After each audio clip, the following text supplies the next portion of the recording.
한국이 아프리카 지역을 점거했다고 하는데요. 아프리카인들이 팔 벌려 한국의 지배를 받았다고 합니다.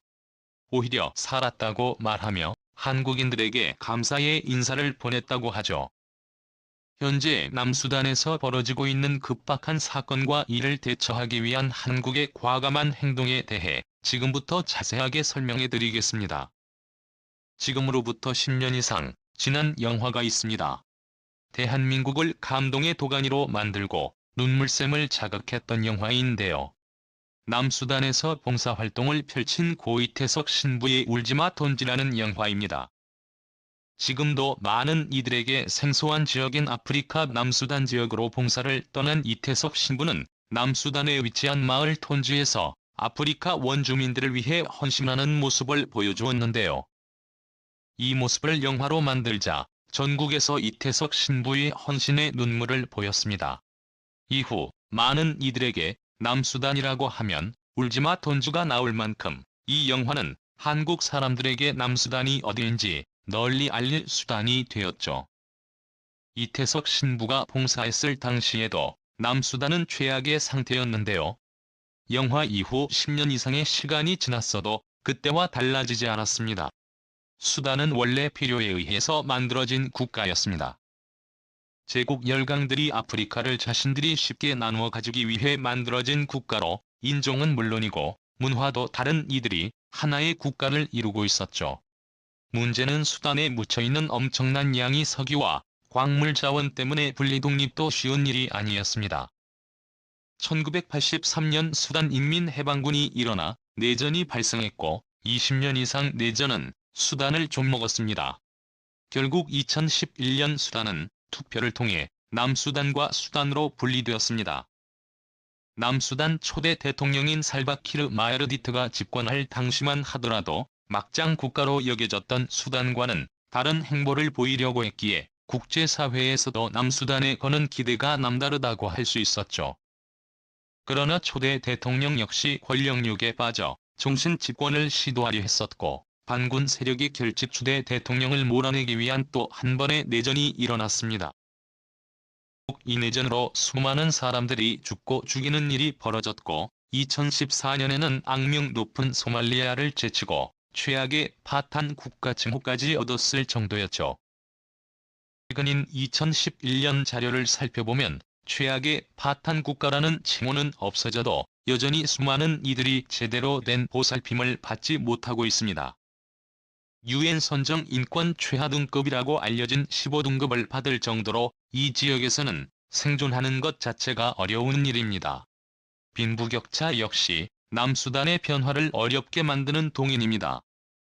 소수의 권력자가 대부분의 남수단 부를 장악하고 있기에 정치적으로 어떤 변화를 꾀할 수도 없는 상황입니다. 대통령과 그 일과 그리고 이를 도와주는 이들이 대부분의 자원 개발권을 독점하고 있죠. 해외 기업들 역시 남수단의 어려운 환경을 이용해 이권을 차지하려 검은 마술을 드러내기도 했죠.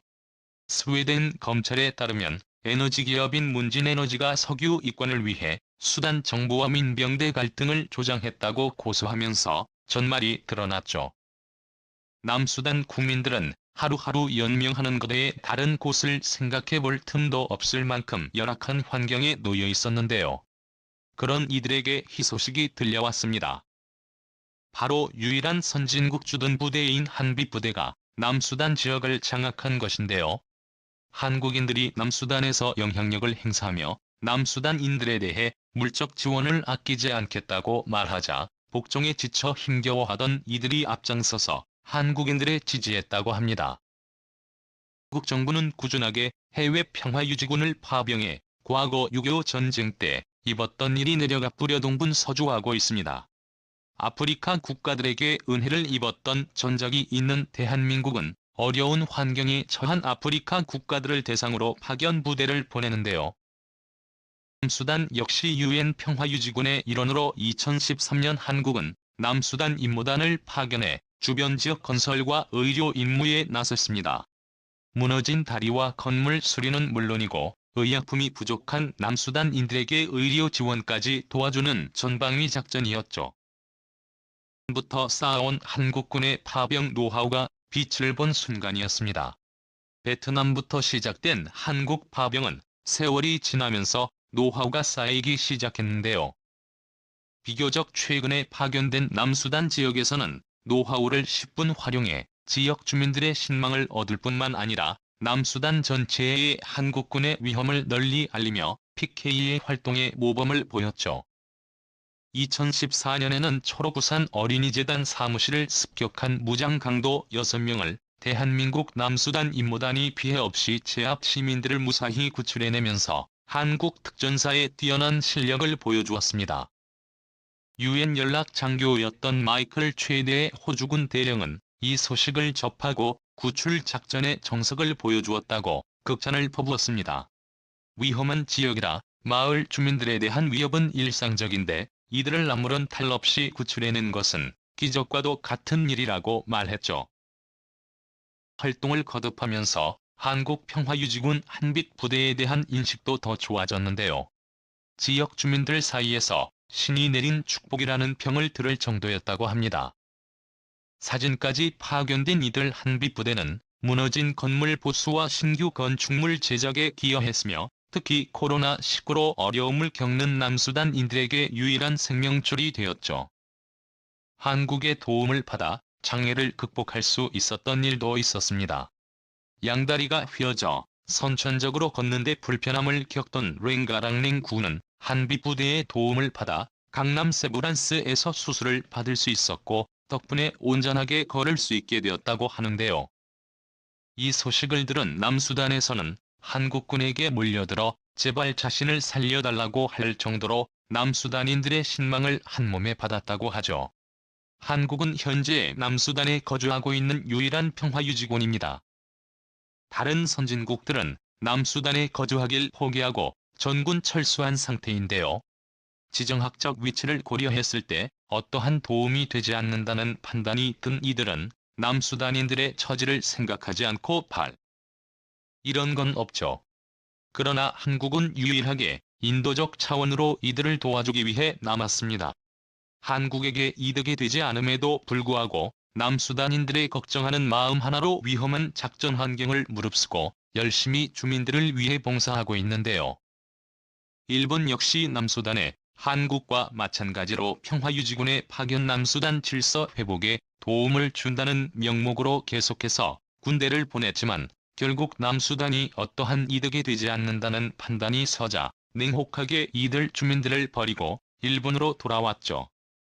당시 아베 신조 총리는 아프리카 전역의 경제개발 원조를 늘리며 남수단 역시 아프리카의 부흥과 일본의 진출을 위해 반드시 투자하겠다고 호언장담했지만 결국 말만 앞선 투자로 끝나게 되었고 한국과는 다르게 경제적인 실리로만 접근해 남수단인들의 원망을 들었습니다.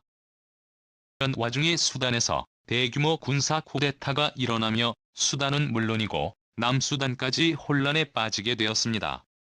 2012년 아프리카 수단에서는 30년 독재를 일삼았던 오마르 알바시르 대통령의 독재가 쿠데타로 인해 금악을 내렸습니다. 민주화의 열망이 가득 차있던 수단에서는 쿠데타 세력을 지지하며 수단의 진정한 민주주의가 찾아오기를 기대했죠. 과도 정부를 구성한 이들은 임시 총리와 행정 강요들을 세워 불안한 수단 정치를 안정화하기 위해 뛰어다녔다고 하는데요. 불행히도 군부가 민주정부의 수립에 불만을 품고 이를 전복 군사정부가 임시정부 총리를 비롯해 강요들을 억류하는 일이 벌어졌습니다. 이에 분노한 시민들이 거리로 뛰쳐나와 군부의 행동을 비난했는데요. 민간정부로의 평화적 이양 약속은 지킬 것이지만 현재 임시정부 수반을 비롯한 이들은 묵과할 수 없다고 밝혀 수단은 현재 전쟁의 소용돌이 휩싸였습니다. 불행히도 쉽게 진정되지 않을 인소위에 지친 시민들은 수단의 항쟁을 피하기에 남수단으로 넘어오며 남수단까지 위협했습니다. 난민을 쉽게 받을 생각이 없던 남수단 정부는 이에 폭력을 행사하며 남수단 전역 역시 수단의 쿠데타의 영향을 받게 되었죠. 이에 보다 못한 한국의 평화유지군 부대가 자신들이 있는 남수단 지역을 점거 한국 교민들과 자신들을 따르던 남수단인들을 보호하기 위해 분연히 나섰습니다. 이들의 보호 아래 한빛 부대가 있는 곳은 안정된 치안이 유지되었다고 합니다. 이 소문을 들은 난민은 물론이고 남수단인들은 한빛 부대가 위치한 곳으로 몰려들었다고 하죠.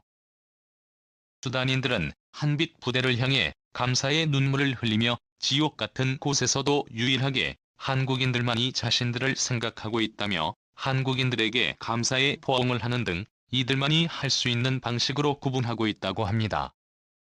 해외 외신들은 한국의 활동에 극찬을 보내며 수단에서 활약하는 한국인들에 대해 입을 모아 극찬하고 있는데요.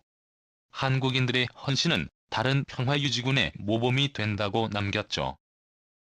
세계 각국의 천사의 대상이 된 한국의 행동은 앞으로도 한국이 세계 평화를 위해 적극적으로 나서길 바라며 남수단인들이 고통에서 해방될 수 있기를 진심으로 기원하겠습니다. 시청해주셔서 감사합니다.